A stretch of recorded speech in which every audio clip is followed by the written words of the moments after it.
Apabila bangsa minoriti di tanah Melayu berani mengeluarkan kata-kata kesat terhadap sultan dan raja kerana mereka berasa hebat dan kuat memegang ekonomi negara Malaysia. Dan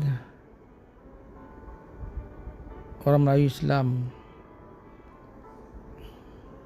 walaupun majoriti berpecah belah. Agenda British Divide and Rule memecah belahkan bangsa Melayu dalam bidang politik dan juga dalam agama. Kita ada Sunnah Wal Jamaah, kita ada pempegang tabligh, tarikat, hakikat dan juga Wahabi.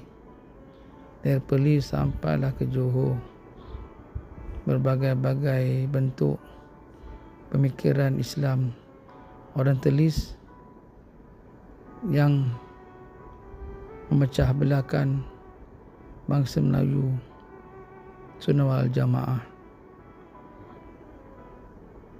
Bangkitlah wahai orang Islam Melayu, tanah Melayu. UMNO dan PAS baliklah kepada Al-Quran Sunnah. Ingat, kedua-dua ini hanya sementara. Akhir zaman, kebangkitan Khalifah Nusantara, Melaka dan Negeri Sembilan, titik tolak kebangkitan Islam, memerintah Nusantara dan seluruh alam, insya-Allah. Amin amin ya rabbal alamin. Subhanallah, alhamdulillah, Allahu Akbar.